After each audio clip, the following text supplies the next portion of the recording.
Hello friends, welcome back to my channel. ಇವತ್ತು ನಾನು ನಿಮಗೆ ಮಂಗಳೂರು ಸ್ಟೈಲಲ್ಲಿ ಕೋಳಿ ಸಾರು ಮಾಡೋದು ಯಾವ ರೀತಿ ಅಂತ ತೋರಿಸ್ಕೊಡ್ತೀನಿ. ಮಂಗಳೂರು ಎಲ್ಲರ ಮನೆಯಲ್ಲೂ ಇದೇ ರೀತಿಯಾಗಿ ಕೋಳಿ ಸಾರನ್ನು ಮಾಡ್ತಾರೆ. ಸೊ ಇದರ ರೆಸಿಪಿ ಮಾಡೋದಕ್ಕೆ ಫಸ್ಟಿಗೆ ನಾನಿಲ್ಲಿ ಒಣಮೆಣಸಿನ್ಕಾಯನ್ನು ತೊಗೊಂಡಿದ್ದೀನಿ. ಒಂದು 15ರಿಂದ 16 ಒಣಮೆಣಸಿನ್ಕಾಯಿ. ಇಲ್ಲಿ ನಾನು ಆಲ್ಮೋಸ್ಟ್ 1.5 kg ಕೋಳಿನ 1.5 kg ಕೋಳಿಗೆ ಮಾಡ್ತಾಯಿದ್ದೀನಿ. ಅದಕ್ಕೆ ಒಂದು ಇಡೀ ಬೆಳ್ಳುಳ್ಳಿ ತೊಗೊಂಡಿದ್ದೀನಿ. ಆಮೇಲೆ ಸ್ವಲ್ಪ ಮೆಂತೆಕಾಳು, ಕೊತ್ತಂಬರಿ ಬೀಜ ಒಂದು 2 ಸ್ಪೂನಷ್ಟು, ಆಮೇಲೆ ಒಂದು ಅರ್ಧ ಸ್ಪೂನಷ್ಟು ಕಾಳು ಮೆಣಸು, ಆಮೇಲೆ ಹಾಕಬೇಕು ಇಡೀ ಗರಂ ಮಸಾಲ. ಇದರಲ್ಲಿ ಚಕ್ಕೆ, ಲವಂಗ ಎಲ್ಲನೂ ಬರುತ್ತೆ. ಮಿಕ್ಸ್ ಆಗಿ 10 ರೂಪಾಯಿ ಪ್ಯಾಕೆಟ್ ಬರುತ್ತೆ ನೋಡಿ, ಅದನ್ನು ನಾನು ಒಂದು ಇಡೀ ಪ್ಯಾಕೆಟನ್ನು ಹಾಕ್ಕೊಂಡಿದ್ದೀನಿ. ಆಮೇಲೆ ಅದಕ್ಕೆ ಶುಂಠಿನ ಕೂಡ ಹಾಕ್ಕೊಂಡಿದ್ದೀನಿ. ಇದೆಲ್ಲನೂ ಸ್ವಲ್ಪ ಅರಿಶಿಣ ಪುಡಿ, ತೆಂಗಿನಕಾಯಿ ಹಾಕಿಬಿಟ್ಟು ಫೈನಾಗಿ ಪೇಸ್ಟ್ ಮಾಡ್ಕೊಳ್ತೀನಿ.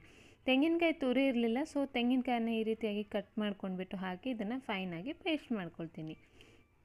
ಇದಾದ ನಂತರ ಒಂದು ಪಾತ್ರೆಯನ್ನು ತೊಗೊಂಡಿದ್ದೀನಿ. ಅದಕ್ಕೆ ಒಂದು 2-3 ಸ್ಪೂನಷ್ಟು ಎಣ್ಣೆನ ಹಾಕ್ಕೊಳ್ಳಿ. ನಾನಿಲ್ಲಿ ನಿಮಗೆ ತುಂಬ ಈಸಿ ಸ್ಟೆಪ್ಸಲ್ಲಿ ಹೇಳ್ಕೊಡ್ತಾ ಇದ್ದೀನಿ. ಈ ರೀತಿಯಾಗಿ ಮಾಡಿ ನೋಡಿ, ನೀವು ತುಂಬ ಈಸಿಯಾಗಿ ಮಾಡ್ಬೋದು. ಹಾಗೆ ಟೇಸ್ಟ್ ಅಂತೂ ತುಂಬಾ ಚೆನ್ನಾಗಿರುತ್ತೆ. ಇದರಲ್ಲಿ ಒಂದು ಚಿಕ್ಕ ಪೀಸಷ್ಟು ಚಕ್ಕೆ ಮತ್ತು ಒಂದು ಪುಲಾವ್ ಎಲೆನ ಹಾಕ್ಕೊಂಡಿದ್ದೀನಿ. ಆಮೇಲೆ ಈರುಳ್ಳಿ ಒಂದು 4 ಹಾಕ್ಕೊಂಡಿದ್ದೀನಿ, ಚಿಕ್ಕ ಈರುಳ್ಳಿ. ಅದಾದ ನಂತರ ಒಂದು 2-3 ಟೊಮೆಟೊ ಹಣ್ಣನ್ನು ತಗೊಂಡು ಕಟ್ ಮಾಡಿಬಿಟ್ಟು ಹಾಕ್ಕೊಂಡಿದ್ದೀನಿ. ಜಾಸ್ತಿ ಚಿಕ್ಕದಾಗಿ ಕಟ್ ಮಾಡ್ಕೊಳ್ಳೋದು ಬೇಡ. ಇದು ಚಿಕನ್ ಜೊತೆಗೆ ಬೇಯಿಸಬೇಕಾದ್ರೆ ಫುಲ್ ಸಾಫ್ಟ್ ಆಗಿಬಿಡುತ್ತೆ ಟೊಮೆಟೊ ಹಣ್ಣು, ಅದಕ್ಕೋಸ್ಕರನೇ. ಚಿಕನನ್ನು ನಾನು ಕಟ್ ಮಾಡಿಬಿಟ್ಟು ಅದಕ್ಕೆ ಅರಿಶಿಣ ಮತ್ತು ಉಪ್ಪನ್ನು ಹಾಕಿ ಇಟ್ಕೊಂಡಿದ್ದೆ. ಅದನ್ನು ಇವಾಗ ಇದರಲ್ಲಿ ಮಿಕ್ಸ್ ಮಾಡ್ಕೊಳ್ಬೇಕಾಗತ್ತೆ. ಸೊ ಇದನ್ನು ಹೀಗೆ ಮಿಕ್ಸ್ ಮಾಡಿಕೊಂಡು ಸ್ವಲ್ಪ ಮುಚ್ಚಿ ಬೇಯಿಸ್ಕೊಳ್ಬೇಕು. ಚಿಕನ್ ಒಂದು 70% ಆದರೂ ಬೆಂದಿರಬೇಕು ಇದರಲ್ಲೇ. ಉಪ್ಪು ಆಲ್ರೆಡಿ ಹಾಕಿರೋದ್ರಿಂದ ಇವಾಗ ಎಕ್ಸ್ಟ್ರಾ ಹಾಕಲಿಲ್ಲ. ಬಟ್ ನೀವು ಉಪ್ಪು ಒಂದು ವೇಳೆ ಹಾಕದೇ ಇದ್ದರೆ ಇದೇ ಟೈಮಲ್ಲಿ ಉಪ್ಪನ್ನು ಹಾಕ್ಕೊಳ್ಬೋದು. ಇದರಲ್ಲಿ ಜಾಸ್ತಿ ಏನು ಮಸಾಲೆ ಹಾಕ್ಕೊಳ್ಳೋದು ಬೇಡ. ಇದು ಇವಾಗ ನೋಡ್ಬೋದು ಚಿಕನ್ ತುಂಬ ಚೆನ್ನಾಗಿ ಬೆಂದಿದೆ. ಇಲ್ಲಿ ನೋಡ್ಬೋದು ನೀವು, ನೀರೆಲ್ಲ ಬಿಟ್ಕೊಳ್ಳುತ್ತೆ. ನಾನು ಯಾವುದೇ ರೀತಿಯಾಗಿ ಎಕ್ಸ್ಟ್ರಾ ನೀರನ್ನು ಹಾಕ್ಕೊಂಡಿಲ್ಲ. ಹಾಗೆ ಟೊಮೆಟೊ ಹಣ್ಣು, ಈರುಳ್ಳಿ ಎಲ್ಲನೂ ಚೆನ್ನಾಗಿ ಬೆಂದುಬಿಟ್ಟಿದೆ. ಸೊ ಇವಾಗ ತುಂಬ ಚೆನ್ನಾಗಿ ಬೆಂದ ನಂತರ ಇಲ್ಲಿ ನಾನು ರುಬ್ಕೊಂಡಿರೋ ಮಸಾಲೆನ ಹಾಕ್ಕೊಳ್ತಾ ಇದ್ದೀನಿ. ಇಲ್ಲಿ 2 ಬ್ಯಾಚಲ್ಲಿ ಮಸಾಲೆನ ರುಬ್ಕೊಂಡಿದ್ದೀನಿ. ಸೊ ಎಲ್ಲನೂ ಕೂಡ ಇದರಲ್ಲಿ ಸೇರಿಸ್ಕೊಳ್ತೀನಿ. ಒಂದು ಇಡೀ ತೆಂಗಿನಕಾಯನ್ನು ತೊಗೊಂಡಿದ್ದೀನಿ. ಕೆಲವರು ತೆಂಗಿನಕಾಯಿ ಹಾಲನ್ನು ಕೂಡ ಹಾಕ್ತಾರೆ. ಬಟ್ ನಾನು ನಿಮಗೆ ಇಲ್ಲಿ ಸಿಂಪಲ್ಲಾಗಿ ಚಿಕನ್ ಸಾರು ಟೇಸ್ಟಿಯಾಗಿ ಯಾವ ರೀತಿ ಮಾಡೋದು ಅಂತೇಳಿ ತೋರಿಸ್ಕೊಡ್ತಾ ಇದ್ದೀನಿ. ಈ ಚಿಕನ್ ಸಾರಿಗೆ ಜಾಸ್ತಿ ಮಸಾಲೆ ಅದೆಲ್ಲ ಏನೂ ಬೇಡ. ಮೋಸ್ಟ್ಲಿ ಇಡೀ ಗರಂ ಮಸಾಲೆ ಅಂತೂ ಬೇಕೇ ಬೇಕು. ಅದಿದ್ದರೆ ಮಾತ್ರ ನಿಮಗೆ ಆ ರುಚಿ ಕೊಡುತ್ತೆ, ಬೇರೆ ಯಾವುದೂ ಕೊಡೋದಿಲ್ಲ.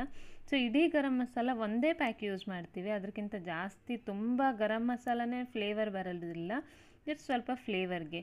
ಅದಲ್ಲದೆ ಬೇರೆ ಯಾವುದೂ ಇಲ್ಲ. ನಿಮಗೆ ಬೇಕಾದರೆ ಈ ಟೈಮಲ್ಲಿ ಇದರಲ್ಲಿ ತೆಂಗಿನಕಾಯಿ ಹಾಲನ್ನು ಕೂಡ ಹಾಕ್ಕೊಳ್ಬೋದು. ನಾನು ಯಾವುದೇ ರೀತಿಯಲ್ಲಿ ಹಾಲನ್ನು ಯೂಸ್ ಮಾಡ್ತಾ ಇಲ್ಲ. ನಾನು ಆವಾಗಲೇ ಹೇಳಿದಾಗೆ ಕ್ವಿಕ್ಕಾಗಿ ಈಸಿಯಾಗಿ ಮಾಡುವಂಥದ್ದು ರೆಸಿಪಿನೇ ತೋರಿಸ್ತಾ ಇದ್ದೀನಿ. ಸೊ ಇಲ್ಲಿ ನಾನು ಸ್ವಲ್ಪ ಎಷ್ಟು ಬೇಕೋ ಅಷ್ಟು ನೀರನ್ನು ಹಾಕ್ಕೊಂಡಿದ್ದೀನಿ. ಚಿಕನ್ ಆಲ್ಮೋಸ್ಟ್ ಬೆಂದಿದೆ. ಇವಾಗ ಇಲ್ಲಿ ಮಸಾಲೆ ಎಲ್ಲ ಬೇಯೋ ಅಷ್ಟರಲ್ಲಿ ಚಿಕನ್ ಕೂಡ ಬೆಂದುಬಿಡುತ್ತೆ. ಅಂದರೆ ಇದು ಕುದಿ ಬರೋ ಅಷ್ಟರಲ್ಲಿ ಚಿಕನ್ ಕೂಡ ಚೆನ್ನಾಗಿ ಬೆಂದುಬಿಡುತ್ತೆ. ಇವಾಗ ಇದು ಕುದಿ ಬರ್ತಾ ಇದೆ. ಈ ಟೈಮಲ್ಲಿ ಸ್ವಲ್ಪ ನಾನು ಕೊತ್ತಂಬರಿ ಸೊಪ್ಪು, ಪುದೀನ ಸೊಪ್ಪು ಖಂಡಿತವಾಗ್ಲೂ ಹಾಕ್ಕೊಳ್ಳಿ. ಪುದೀನ ಸೊಪ್ಪು ಮೋಸ್ಟ್ಲಿ ಯಾರು ಹಾಕಲ್ಲ, ಕೊತ್ತಂಬರಿ ಸೊಪ್ಪು ಹಾಕ್ತಾರೆ. ಬಟ್ ನಾನು ಇದನ್ನು ಹಾಕಿದ್ದೆ. ಪುದೀನ ಮತ್ತು ಕೊತ್ತಂಬರಿ ಸೊಪ್ಪು ತುಂಬಾ ಚೆನ್ನಾಗಿ ಬರುತ್ತೆ. ಆ ಪುದೀನ ಫ್ಲೇವರ್ ಒಂದು ಸ್ವಲ್ಪ ಇರುತ್ತೆ ನೋಡಿ, ಅದು ತುಂಬಾ ಟೇಸ್ಟ್ ಕೊಡುತ್ತೆ ಚಿಕನ್ ಸಾರಿಗೆ. ಈ ಚಿಕನ್ ಸಾರು ಕೋಳಿ ರೊಟ್ಟಿ ಮತ್ತು ಅನ್ನದ ಜೊತೆ ತುಂಬಾ ಚೆನ್ನಾಗಿರುತ್ತೆ. ಇದ್ರ ಮೇಲ್ಗಡೆ ಸ್ವಲ್ಪ ಕಸೂರಿ ಮೆಥಿ ಕೂಡ ಹಾಕ್ಬೋದು, ಇನ್ನೂ ರುಚಿ ಕೊಡುತ್ತೆ.